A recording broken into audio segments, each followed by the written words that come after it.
J'ai reçu les images de la dame de l'INFAS qui était déjà par son petit ami, qui était sous l'emprise d'une crise de jalousie.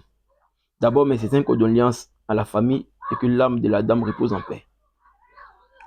Les gars, dans cette vidéo, je vais vous expliquer sur le plan psychologique comment on arrive là en relation amoureuse. Comment la jalousie peut pousser un homme à se comporter ainsi, à devenir criminel, à faire du mal à une famille en relation amoureuse. Alors partagez cette vidéo au maximum. Parce que cette vidéo, ça concerne les hommes très colériques, les hommes très émotifs, ceux qui n'arrivent pas à gérer les colères et les émotions. Là. Cette vidéo vous concerne.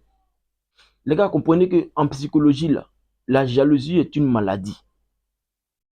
Mais ici, on vous dit, la jalousie est une preuve d'amour. Ma chérie, si ton homme n'est pas jaloux, c'est qu'il ne t'aime pas.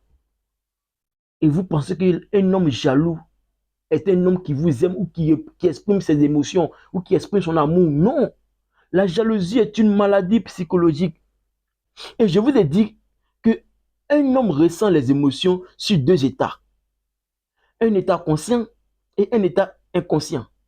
Lorsque tu ressens une émotion et que tu ressens l'émotion sur l'état conscient, tu penses aux conséquences de tes actes. Je prends un exemple comme ça. Une personne lambda insulte ma mère. Automatiquement, j'ai une émotion de colère parce qu'on vient d'insulter ma mère. J'ai deux options qui se présentent à moi. Soit je ressens l'émotion de colère là sur mon état conscient, ou bien je ressens l'émotion de colère là sur mon état inconscient. Et quand je ressens l'émotion de colère sur mon état conscient, je pense aux conséquences de mes actes. C'est-à-dire, le gars, il a insulté ma mère. Je suis habité par une colère. Je sais que je peux faire mal à ce monsieur-là. Sous l'emprise de cette colère-là, je peux le faire mal, voire même le diable, parce qu'il vient d'insulter ma mère. Mais je pense aux conséquences de mes actes. Si je dis le monsieur-là, j'irai en prison. Donc, quand je pense aux conséquences de mes actes, je retiens ma colère. Ma colère baisse jusqu'à disparaître. Ça, c'est ressentir les émotions sur son état conscient. Mais quand tu ressens les émotions sur ton état inconscient, l'émotion que tu ressens sur cet état-là, elle alimente directement ton subconscient. Et vous savez qu'en psychologie, le subconscient n'est ni moral ni immoral. Alors le subconscient va te dire, c'est foutaise, hein? Il a insulté ta mère, quoi. Non, faut pas laisser ça. Pas bien, prends bois qu'elle a là, faut l'assommer. Ça, c'est le subconscient qui t'envoie ces idées-là. Parce que tu as ressenti l'émotion de colère là sur ton état inconscient. Peu importe la nature de l'émotion, que ce soit l'émotion de joie, colère, tristesse, peu importe.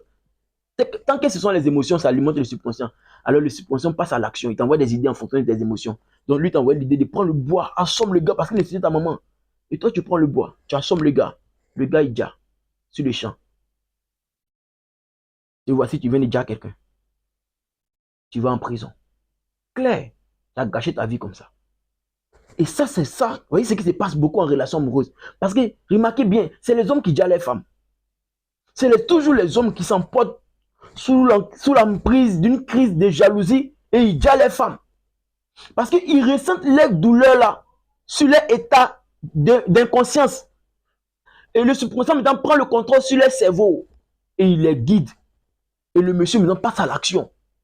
C'est-à-dire le monsieur a soupçonné sa femme d'infidélité. Selon ce que les gens disent. Et comment il a soupçonné, comment il a ressenti la douleur d'être trompé là? Il ressent la douleur là sous son état inconscient. Et son subconscient lui dit c'est foutaise. Il paraît que c'est le monsieur qui a financé le concours d'INFAS pour elle. Il paraît que c'est le monsieur. Donc le subconscient va lui dire quoi? C'est foutaise. C'est toi qui as financé son concours d'INFAS, non? C'est toi qui as géré ça. Et puis elle veut te laisser pour un autre gars. C'est foutaise. Si elle n'est pas pour toi, c'est qu'elle est pour personne d'autre. Voilà, donc faut pas la laisser. Hein. Et elle sait qu'elle a les enfants, et toi, elle te trompe, non? Faut la dire là-bas. Sinon, si elle sort de l'école là, elle va te bras pour un autre gars. Hein. Faut la dire. Voici le message que le subconscient a envoyé au monsieur là. Sa conscience qui allait lui dire, hé, mon frère, on n'est pas arrivé là. Hein. C'est vrai que peut-être qu'elle t'a trompé. Ou même peut-être qu'elle te trompe. Mais l'option où tu veux la dire là, c'est pas la meilleure option. Faut arrêter ça. La conscience qui allait lui dire ça là, le subconscient a endormi cette conscience là.